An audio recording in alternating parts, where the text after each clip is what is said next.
Hey, good morning, you guys. How you doing? This is Rashad.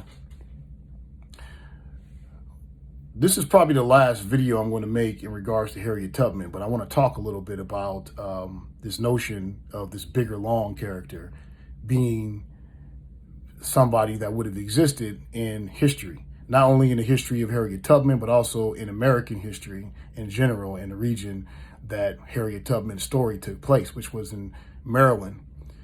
I actually went to two spaces and I saw this. I've seen it online on Facebook and on Twitter, and I've actually seen people talk about this. Actually, three spaces. People talk about this over at UT when those brothers gave the producer of Harriet the business. Shout out to them, proud of them, and also at the panel I was on over at Leimert Park, and one of the panelists who actually had the opposing viewpoint of mine, she actually tried to make that argument that individuals like this existed. Now, I'm not saying that they were not collaborators that existed in Black society during that time, because there were collaborators that existed then, and there surely are collaborators that existed that exist today. However, I think that this film goes out of its way to conveniently paint an ahistorical reference to something that did not happen, could not happen, and it didn't happen not only in Harriet Tubman's story, but it couldn't happen in terms of the history of Maryland during that time. And I want to read exactly why I'm saying that. If you actually read the Harriet Tubman's autobiography, General Harriet Tubman, written by Earl Conrad, which I think is a very good biography of Harriet Tubman. Not the only one, but it's probably the one that I like to reference because it gives a lot of background information about her and about the time that she lived in. And it talks about specifically what was going on in Maryland and the impact of Harriet Tubman's conduction as a conductor on the Underground Railroad in terms of all of the slaves that she helped, lead to freedom. So I'm gonna go ahead. I'm going to read a couple of paragraphs from it. If you actually look on page 102, I'm gonna start there. And the chapter is called "The Greatest Heroine of the Age," and it talks about in this chapter what was the impact of what Harriet Tubman was doing, and it talks about in this not only the impact of what Harriet Tubman did within Maryland and Virginia, but what was the response of the slaveholders who were losing thousands of dollars because of all of their slaves that were running away. So I'm going to start off with page 102, paragraph 2, and read this section, and you'll see exactly what I'm talking about, and I'll continue on with other parts. So the first part, it reads: if October 1857 was an intense month for Eastern Shore escapes, it was only somewhat more exceptional than others of the same year and of 1858. There was a constant procession of runaways, singly and in groups. The route from Harriet's region to the Free States seemed accessible to any slave that desired to know it. It was no wonder then that the slaveholders, at about this time, began an organized drive against Negroes, free and slave, a movement that gained impetus in each county of the Eastern Shore, spread to the whole state of Maryland by 1858, and resulted in a statewide convention by midsummer of 1859. It was in this crusade, initiated by Dorchester County slaveholders in November of 1857, and culminating in a year and a half later in a huge Baltimore convention against abolitionists, the underground, and calling for the reenslavement of free Negroes, that was the greatest single tribute to the performance of Harriet Tubman, her fellow conductors, the station masters on the way north, and the daring fugitives themselves.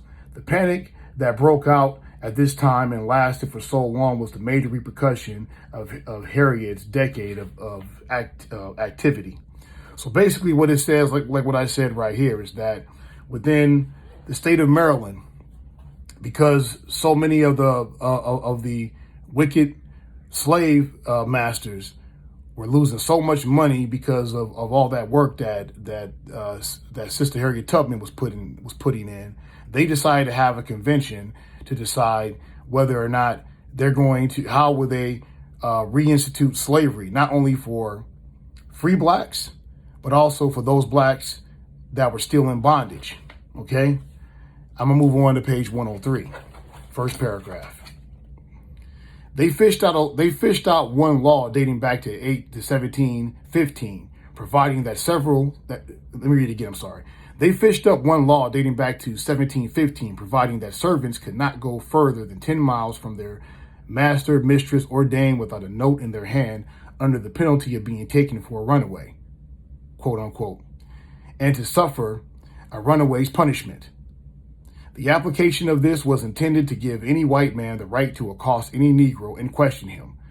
An 1806 act intended to make recapture of slaves attractive provided for payments of $6 to anyone seizing a runaway, and the resurrection of the most dangerous measure, those of 1825 and 1839, calling for the reenslavement of free Negroes and their sale and banishment from the state, would prevent them from aiding their enslaved brothers, it was thought.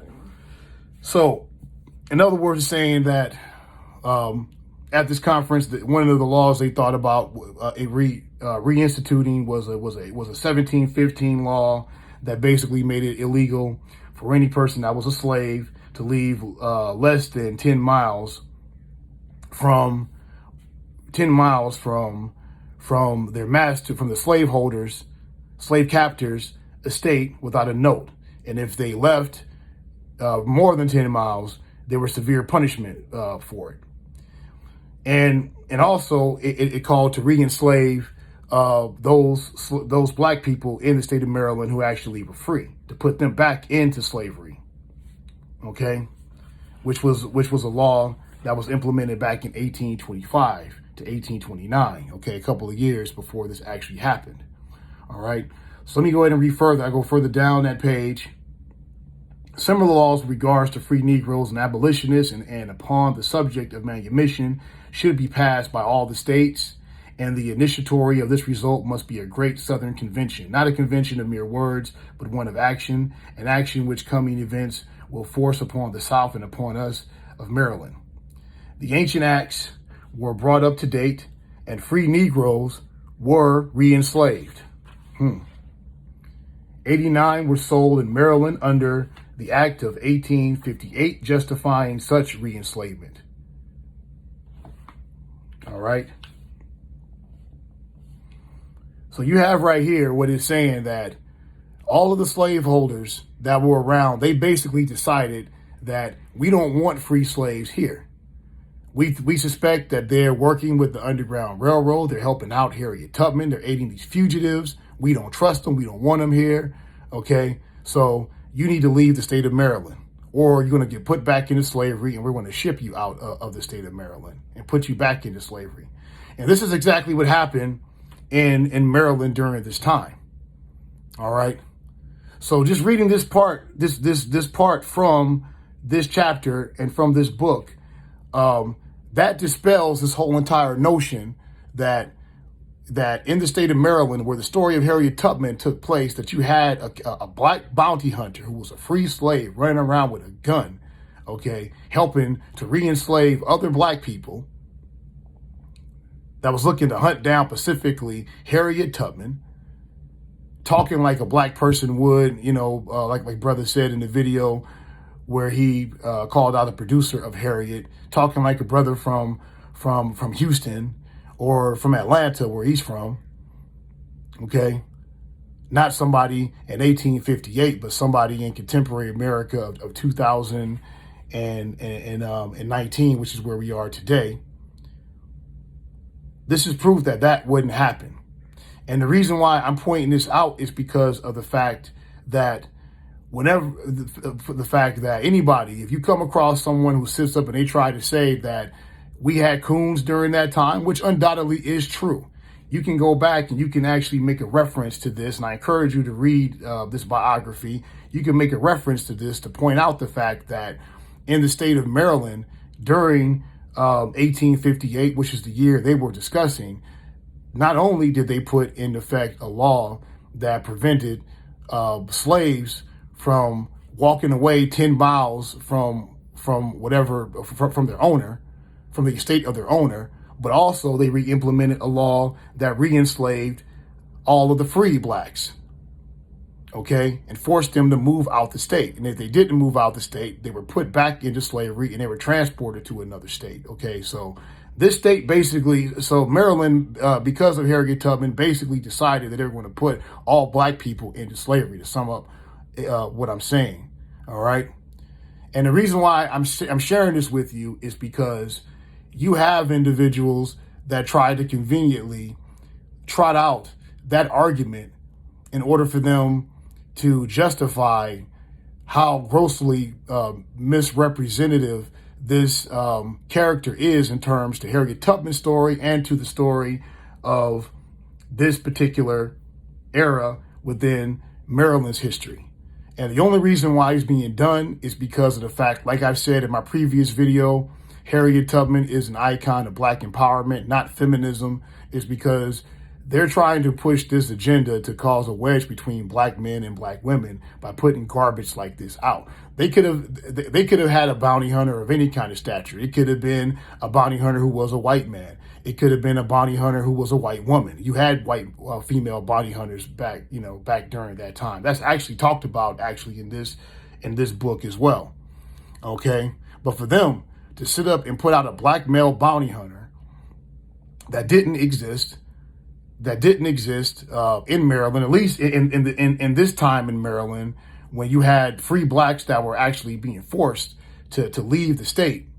They're being told and being forced to actually leave the state. They're being kidnapped and sold back into slavery. Is irresponsible, it's ahistorical, and it's wrong. And we need to call them out. So I like to sit up and deal with facts and data to back up any kind of argument I put out. And that destroys any argument when you sit up and you have people who sit up and use the same tactics that white supremacists do when they say, basically, this is what I say, and that's just the way it is. Where's your historical backing to back this up? Where did you get that from? Challenge them. Let them know that that particular argument will not go unchallenged. We will challenge you with facts. We will challenge you with data, and we will sit up and put that to rest. Because as I said before, that movie was not made for me. It was not made for most people who are adults, who are educated, who know about this woman. That video was made for children and for people who don't know any better. And again, I'm not questioning and doubting that you didn't have collaborators that existed in that period. But I think that it's irresponsible to sit up and make a film where, especially when we live in a society that demonizes black men already, where you put a black male bounty hunter character who viciously beats up, assaults, and murders a black woman who also didn't exist, by the way, Harriet Tubman's story, shoots at Harriet Tubman, tries to kill her, calls her the B word, and the only reason why she's saved is because of her white slave master, who was a child, by the way.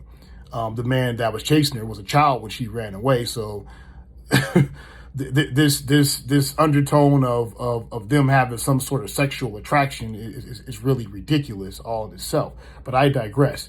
But anyway, use this information to challenge them. So if anybody sits up and they come up and they tell you, well, we had black bounty hunters during that time. Well, according to Harriet Tubman's own biography, no, there weren't. At least not in the region where she was. And we need to make that clear, okay? We got to make that clear, all right? I'm going out of my way to defend the legacy of one of the most honorable women that this country's ever seen. And definitely an icon for us, and definitely somebody that risked life and limb to get us out there and to free us from slavery, okay? I'm standing on the shoulders of Harriet Tubman, as the rest of us as ADOS people, and I think it's our job to stand up for her, all right? So again, I'm going to name the book. I'm going to put it in the description. The name of the book is called General Harriet Tubman. It's written by Earl Conrad, and where you can actually find what the section that I'm alluding to. The chapter is called The Greatest heroine of the age. All right, the greatest heroine of the age. And I read starting from page 102 and continued on to page 204.